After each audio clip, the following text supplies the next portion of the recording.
오늘 새벽 우리에게 주신 하나님의 말씀은 열왕기하 24장입니다. 제24장.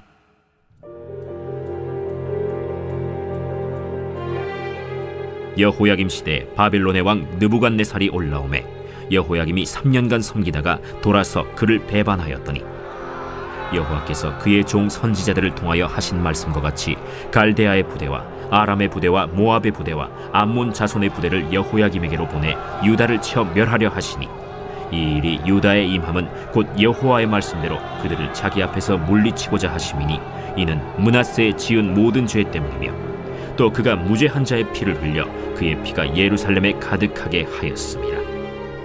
여호와께서 사하시기를 즐겨하지 아니하시니라. 여호야김의 남은 사적과 행한 모든 일은 유다 왕 역대지략에 기록되지 아니하였느냐. 여호야김이 그의 조상들과 함께 자매 그의 아들 여호야긴이 대신하여 왕이 되니라. 애굽 왕이 다시는 그 나라에서 나오지 못하였으니 이는 바벨론 왕이 애굽 강에서부터 유브라데 강까지 애굽 왕에게 속한 땅을 다 점령하였음이더라. 여호야긴이 왕이 될 때 나이가 18세라. 예루살렘에서 석 달간 다스리니라. 그의 어머니의 이름은 느후스다여 예루살렘 엘라단의 딸이더라. 여호야긴이 그의 아버지의 모든 행위를 따라서 여호와께서 보시기에 악을 행하였더라. 그때 바벨론의 왕 느부갓네살의 신복들이 예루살렘에 올라와서 그 성을 애워싸니라. 그의 신복들이 애워쌀 때 바벨론의 왕 느부갓네살도 그 성에 이르니 유다의 왕 여호야긴이 그의 어머니와 신복과 지도자들과 내시들과 함께 바벨론 왕에게 나아가매 왕이 잡으니 때는 바벨론의 왕 8째 해이라. 그가 여호와의 성전의 모든 보물과 왕궁 보물을 집어내고 또 이스라엘의 왕 솔로몬이 만든 것 곧 여호와의 성전의 금그릇을 다 파괴하였으니 여호와의 말씀과 같이 되었더라. 그가 또 예루살렘의 모든 백성과 모든 지도자와 모든 용사 10,000명과 모든 장인과 대장장이를 사로잡아가매 비천한 자 외에는 그 땅에 남은 자가 없었더라.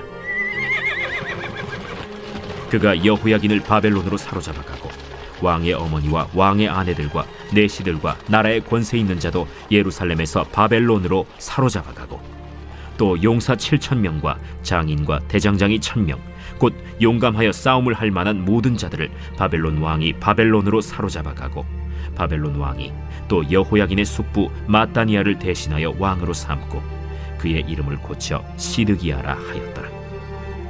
시드기야가 왕이 될 때 나이가 21세라. 예루살렘에서 11년간 다스리니라. 그의 어머니의 이름은 하무다리요 림나인 예레미야의 딸이더라. 그가 여호야김의 모든 행위를 따라 여호와 보시기에 악을 행한지라. 여호와께서 예루살렘과 유다를 진노하심이 그들을 그 앞에서 쫓아내실 때까지 이르렀더라. 시드기야가 바벨론 왕을 배반하니라. 오늘 새벽에도 하나님의 은혜와 평강이 우리와 함께 하시기를 축복합니다. 오늘 말씀에는 한 역사적인 배경을 갖고 있는 사건 하나가 있습니다. 이 갈그미스 전투라는 겁니다. 히스기야 시대에 보면 이 바벨론 왕이 올라와서 조공을 바치는 모습이 나오는데 그때의 바벨론과 지금의 바벨론은 같은 바벨론 왕국이긴 하지만 그때의 바벨론은 아주 조그만 찻잔 속의 태풍이었다면 오늘 말씀의 바벨론은 이제 거대한 태풍으로 바뀌어서 모든 것을 휩쓸고 지나던 시절입니다. 이 갈그미스 전투라는 것이 있었는데요. 이게 중동, 지금 중동이고 또 이제 요즘에도 전쟁이 나왔지만 전통적으로 아프리카에 있던 애굽, 이집트는 북상을 해서 중동과 유럽을 지배하고자 했습니다. 그래서 북쪽으로 올라오려면 반드시 통과해야 하는 땅이 이스라엘, 고대의 팔레스틴 땅입니다. 그와 다르게 지금의 시리아 북쪽에 있는 거대한 나라가 있었는데 그 나라가 이제 바벨론입니다. 오래전에는 아수르 제국이 그 땅을 다스렸지만 바벨론이 점차 부상해서 이 아수르라는 거대 제국을 삼켰고 이제 바벨론과 이제 애굽이 맞닥뜨리는 상황이 됐죠. 그때 중간에 끼어있던 나라가 이스라엘이었습니다. 근데 이스라엘은 이 두 양 사이에서 어떤 나라와 더 화친을 맺어야 조금 더 우리에게 안전할까 하는 그런 상황이었죠. 근데 오늘 말씀이 시작하는 이 여호야김이라는 왕은 단순히 아버지로부터 물려받은 왕위가 아니라 바로느고, 즉 애굽의 바로느고가 와서 세웠던 왕입니다. 그래서 친애굽 정책을 쓸 수밖에 없었던 왕이죠. 그런데 이 바벨론이 점점점 강력하게 예루살렘을 쳐들어오자 이 여호야김은 이 바벨론에게 3년 동안 조공을 바칩니다. 그러다가 바벨론이 살짝 약화가 되던 시기가 있었습니다. 오늘 말씀에 나오는 것처럼 바로 그때 1절에 이렇게 나오죠. 여호야김 시대에 바벨론의 왕 느부갓네살이 올라오매 여호야김이 3년간 섬기다가 돌아서 그를 배반하였더니. 근데 이제 바벨론이 예루살렘을 공격하다가 잠시 힘이 약해졌을 때, 이때다. 친애굽 성향으로 왕과 신하들이 우리가 전통적으로 애굽과 좀 더 친하니 바벨론은 낯설고 갈대아 사람들보다는 애굽 사람들과 화친을 맺고 그들과 의지하자. 그래서 이제 배신을 하게 되죠. 근데 여기에서 그냥 끝난 것이 아닙니다. 바벨론이 보니 이스라엘이 친애굽 성향으로 돌아섭니다. 그때 이 바벨론과 애굽의 큰 전쟁이 나는데 그게 바로 갈그미스 전투입니다. 이 갈그미스 전투에서 바벨론이 신흥 제국 면모답게 애굽을 완전히 꺾어버립니다. 그래서 더 이상 애굽은 아프리카에서 이 중동 지역으로 나오지 못하고 그냥 아프리카의 맹주로 주저앉게 되죠. 이제 바벨론이 전역을 다스리게 됩니다. 이때 이제 왕과 신하들은 계속해서 친애굽의 성향을 띄어야 우리나라가 산다라고 했고, 당시 거짓 선지자들이 대거 등장하면서 백성들을 안심시킵니다. 애굽도 그리고 바벨론도 우리가 어떻게 하든 상관없고 하나님께서 설마 이스라엘, 즉 남유다를 망하게 하겠느냐. 여기에 성전도 있는데 하나님이 절대 망하지 하지 않겠다. 근데 반대로 참 선지자였던 예레미야는 그때 예언을 합니다. 그렇게 하지 말고 하나님께서 지금 원하시는 것은 바벨론에게 항복하는 거다라는 예언을 하죠. 근데 이 당시에 예레미야의 이런 예언은 배신자라는 낙인을 찍습니다. 매국노라는 거죠. 어떻게 우리가 애굽도 아니고 바벨론에 항복할 수 있겠는가? 예레미야는 바벨론의 첩자가 틀림없다. 매국노라는 비난을 합니다. 근데 이때 우리가 잘 알고 있듯이 예레미야 선지자가 이야기한 것은 어떤 나라를 얘기한 것이 아니라 하나님의 뜻이 이미 므낫세 때문에 칼이 이미 나무에 찍혀 있다. 도끼가 나무에 찍혀 있는 상황이기 때문에 하나님의 뜻을 따라야 한다라는, 하나님이냐 세상을 따를 거냐, 그런 원칙에서 바벨론에게 항복하라라는 거였습니다. 바벨론에게 항복하라는 것은 굴복하라 그냥 그 이야기가 아니라 지금 하나님이 도끼로 나무를 치고 계신데, 이스라엘이라는 나라를 치고 계신데 그건 하나님의 뜻이니 하나님의 뜻에 순종하라라는 이야기였죠. 근데 사람들은 그 이야기를 듣지 않았습니다. 거짓 선지자들의 이야기에 대부분 휩쓸렸고, 또 왕과 신하들은 주변 나라들의 정세를 따라서 애굽이 조금 더 우리에게 유리해 보인다, 현실적인 선택을 하게 되죠. 바로 그런 상황을 배경으로 하고 있는 말씀입니다. 근데 지금 오늘 말씀은 이 국제 정세에 대해서는 기록하지 않고 예레미야서에는 나오지만 오늘 그냥 단순하게 바벨론과의 이야기만 나오기 때문에 그 오늘 말씀만 딱 집약적으로 보면, 협소하게 보면 이 상황이 잘 이해가 되지 않습니다. 오늘 본문으로 돌아와 보면 여호야김 시대에 그렇게 갈팡질팡합니다. 바벨론이 침공했을 때 3년간 조공을 바치다가 그것을 끊고 이제 애굽 편으로 들어서 애굽에게 도와달라고 하는 상황이었죠. 근데 그렇지 않았습니다. 2절에 보면 이렇게 말씀이 기록되어 있죠. 여호와께서 그의 종 선지자들을 통하여 하신 말씀과 같이 갈대아의 부대와 아람의 부대와 모압의 부대와 암몬 자손의 부대를 여호야김에게로 보내 유다를 쳐 멸하려 하시니. 근데 이 주어를 보면 하나님께서 하시는 겁니다. 이 갈대아의 부대가 바벨론을 말합니다. 바벨론이 거대 제국으로 부상했기 때문에 주변에 있는 나라 아람, 모압, 암몬 이 나라들은 바벨론의 편에 서서 예루살렘을 쳐들어오죠. 근데 성경은 이걸 뭐라고 하느냐?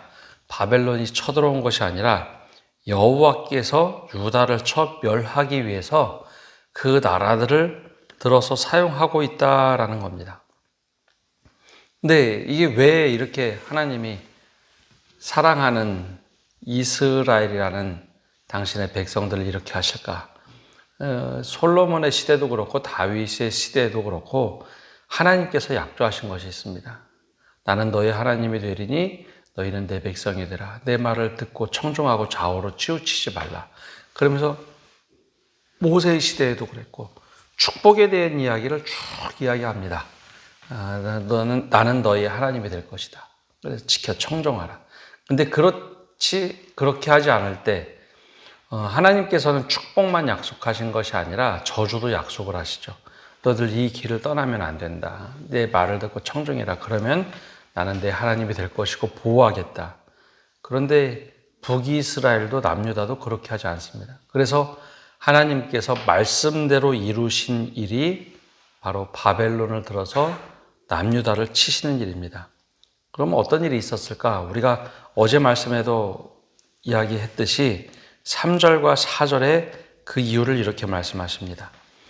이 일이 유다에 임함은 곧 여호와의 말씀대로 그들을 자기 앞에서 물리치고자 하심이니 이는 므낫세의 지은 모든 죄 때문이며 또 그가 무죄한 자의 피를 흘려 그의 피가 예루살렘에 가득하게 하였음이라.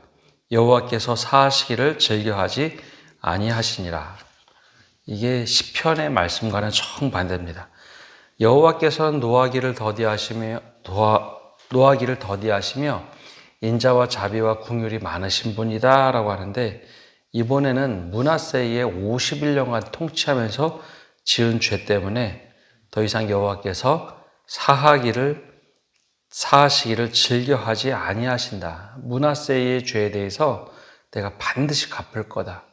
근데 이것이 므낫세만이 아니라 히스기야부터 이제 거슬러 올라갑니다. 히스기야가 노년에 잘못할 때, 야, 내 나라를 하나님께서 빼앗으시는데 내 때는 아니다 라고 할 때 히스기야는 괜찮습니다. 하나님 선하십니다. 그런 말을 하죠. 그리고 나서 태어난 므낫세에서 나라가 철저하게 유린당합니다. 그러니까 우리는 바벨론에 의해서 나라가 망했다라고 역사적으로는 그렇게 얘기하지만 실제 이스라엘이 망한 이유는 스스로 믿음을 저버렸기 때문입니다. 특히 므낫세 왕은 51년간 나라를 완전히 하나님의 나라에서 우상의 나라로 바꾸죠. 여러분, 한두 사람의 죄가 있으면 한두 사람의 죄로 인해서 나라가 망할 수도 있다라는 것을 보여줍니다. 마치 므낫세는 암과 같은 존재였습니다.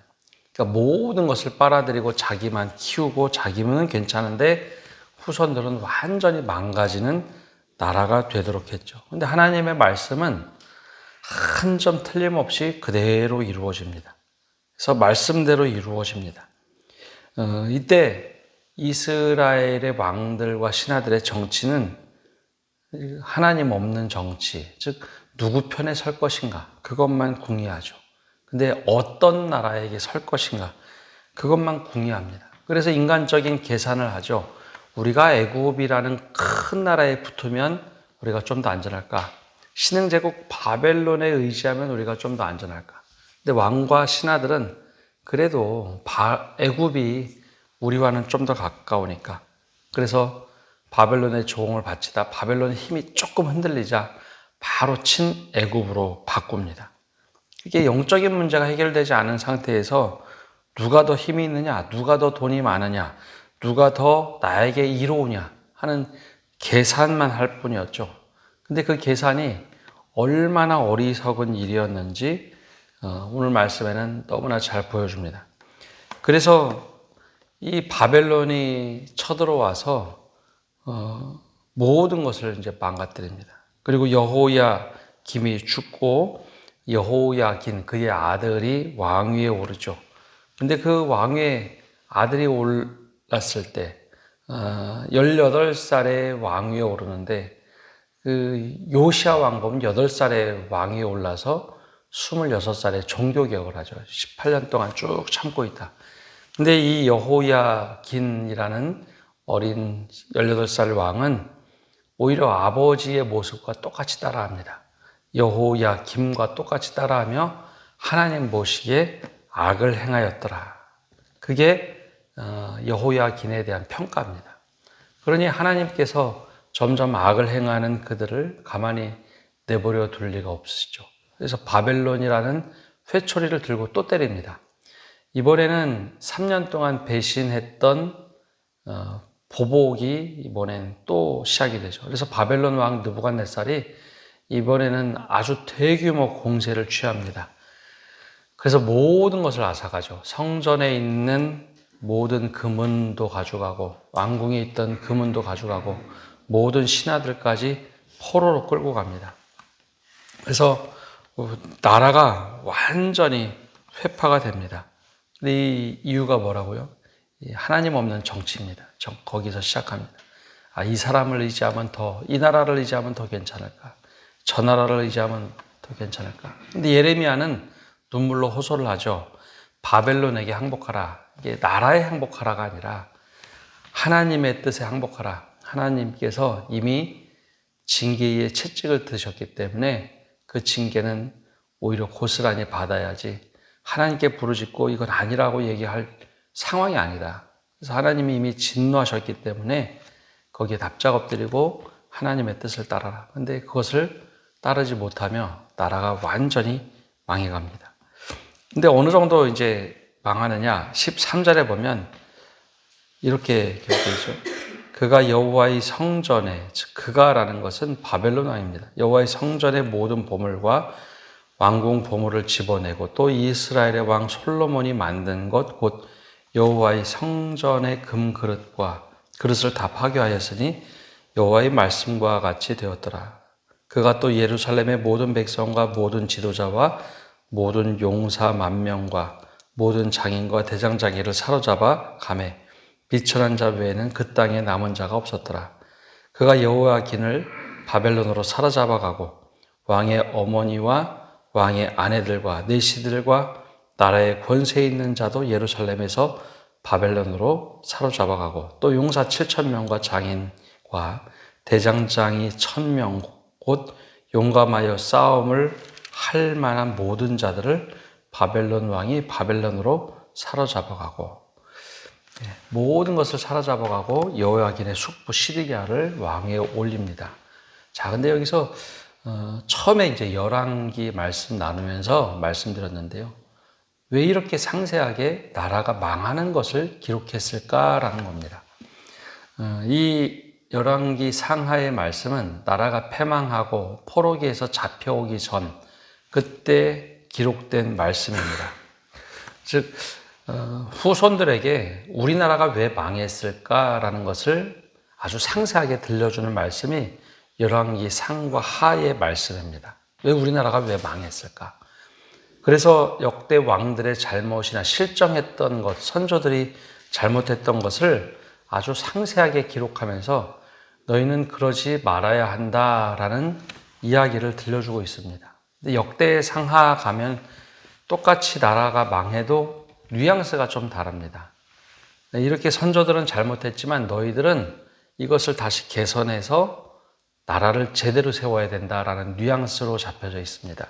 그러니까 똑같은 사건을 보고 잘못을 강조한 것이 있고 너희는 이렇게 하지 말고 믿음을 가지고 이렇게 해야 된다라고 강조하며 긍정으로 쓴 말씀이 역대기 상하입니다. 그럼 여기서 무엇을 말하고 싶었던 걸까요? 여기서 말한 것은 금과 은은 다 잃어버릴지라도 믿음은 잃지 말라라는 것을 이야기하고 있습니다. 여러분, 왕궁과 성전에 있는 금 다 뺏겼죠. 나라에 있던 모든 일꾼들 다 뺏기죠. 귀족들 다 포로로 끌려갔습니다. 근데 이 말씀을 읽는 사람들은 포로지에서 지금 읽는 겁니다. 야, 금과 은 같은 거 다 뺏겼어도, 지금 너희들 여기 와 있어도 잃지 말아야 되는 것이 있는데 바로 신앙이라는 겁니다. 그래서 이스라엘 백성들은 이 당시에 성전도 회파되고 모든 것이 다 무너졌지만 그들의 민족성을 잃지 않기 시작합니다. 하나님의 말씀을 붙잡고 말씀으로 신앙을 지켜내죠. 포로로 끌려간 사람들은 예배에 없습니다. 예배는커녕 기도하는 것도 금지가 되죠. 그럼에도 불구하고 예루살렘 성전을 향해서 문을 열어 기도하는 다니엘과 같은 사람들이 이제 등장합니다. 야, 믿음을 잃지 마라. 금과 음에 달려있는 것 아니고 돈 때문에 우리가 신앙생활을 하는 것 아니고 하나님이 우리를 버리지 않으셨다. 남은 구루터기와 같은 신앙을 가져라. 이것을 오늘 말씀에서 이 말씀을 기록했던 성경 기자들은 이야기하고 있습니다. 그래서 오늘 말씀을 보면 므낫세와 같은 한 사람이 얼마나 공동체를 망가뜨릴 수 있는지, 그리고 하나님이 한번 진노하시고 결정하시면 그것은 더 이상 돌이키기 어렵다라는 겁니다. 그때 우리가 하나님 편에 서야 된다는 것. 때로는 그 회초리를 맞더라도 하나님, 우리가 잘못했습니다 하고 회초리를 맞는 것과, 우린 아니라고, 내 잘못 아니라고 이야기하면서 회초리를 거부하는 것이 아니라 그렇게 맞아야 될 때는 맞아야 된다라는 겁니다. 더 나아가서 하나님 없는 정치, 하나님 없는 맞설림이 과연 좋은 것인가? 하나님 없이 이게 더 좋겠다, 저게 더 좋겠다. 이게 우리의 모습과 참 흡사한데 그것이 얼마나 어리석은 일인지 보여줍니다. 마지막으로 보물은 잃어도, 모든 상황과 환경이 무너져도 믿음은 잃지 말라라는 것을 오늘 우리에게 도전하고 있습니다. 이스라엘도 북이스라엘도 망하고 남유다가 25장에 완전히 패망하는 모습이 나오는데 우리가 이것을 보면서 반면교사 삼고, 우리는 어떠한 믿음을 가지고 있는가, 우리는 어떻게 행하는가, 이 상황을 보고 거울 삼아 반면교사로 삼는 성도 여러분 되시기를 바랍니다. 기도하겠습니다. 하나님, 오늘도 저희가 주님 앞에 나와서 말씀을 듣고 나갑니다. 나라가 무너져 내려가는 모습을 봅니다. 그런데 혹시 우리의 모습에 이러한 모습과 동일한 모습은 없는지, 너무 인간적인 판단과 평가들, 어떤 나라를 의지하면 더 좋을까? 어떤 나라에게 우리가 더 찰싹 달라붙어서 살 수 있을까? 영적인 세계는 다 무너지고 오직 중간에 서서 하나님의 뜻보다는 우리의 이익이 무엇일까라는 것을 바라봤던 그 당시의 왕들을 보면서 우리의 믿음을 다시 한번 돌아봅니다. 하나님, 우리가 잘못했을 때 잘못을 뉘우치고 회개할 수 있는 시간 허락하실 때 그때 회개와 용서를 구할 수 있는 저희가 되게 하여 주옵소서. 하나님의 말씀이 결정되고 나서, 뜻이 결정되고 나서 돌이킬 수 없다는 것을 다시 한번 말씀을 통해서 확인을 합니다. 하나님께서 우리에게 은혜 주실 때 그 은혜를 받고 우리가 말씀대로 살아갈 수 있는 힘을 허락하여 주시옵소서.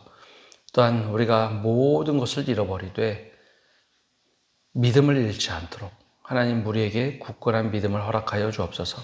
내 상황과 환경 모든 것이 무너져더라도 주님을 믿는 신앙을 가지고 있을 때 다시 일어날 수 있다라는 것을 믿음의 눈으로 바라볼 수 있는 저희 되게 하여 주옵소서. 오늘 한 날도 모든 것을 주님께 맡겨드리며 예수님의 이름으로 기도합니다. 아멘.